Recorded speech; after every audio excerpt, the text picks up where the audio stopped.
Price Lord. ஆண்டவராக இயேசு கிறிஸ்துவின் நாமம் மகிமைப்படுவதாக. இன்றைய தேன்துளி பகுதி 7. ஆதாரம் லூக்கா எழுதின சுவிசேஷ புஸ்தகத்திலே 13ஆம் அதிகாரத்தில் 24ஆம் வசனம். அதில் என்ன சொல்லுகிறது என்று சொன்னால், இடுக்கமான வாசல் வழியாக உட்பிரவேசிக்க பிரயாசப்படுங்கள்.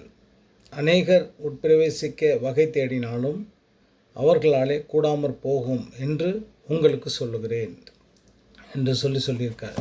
இதனுடைய பொருள் என்ன அப்படின்னு சொன்னால், தேவனிடத்திலே அடைவதற்கு உண்மையின் வழியாகவும் பரீட்சையின் வழியாகவும் பரிசுத்தத்தின் வழியாகவும் மட்டுமே போக முடியும்.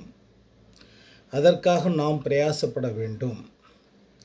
அவர் நம்மோடு இருந்து நடத்துவார். வேறு எந்த வழியை கையாண்டாலும், வேறு என்ன வழிகள் செய்தாலும் அவரிடம் போக முடியாது. இதுதான் அதன் பொருள். ஆமேன், ஆமேன், ஆமேன்.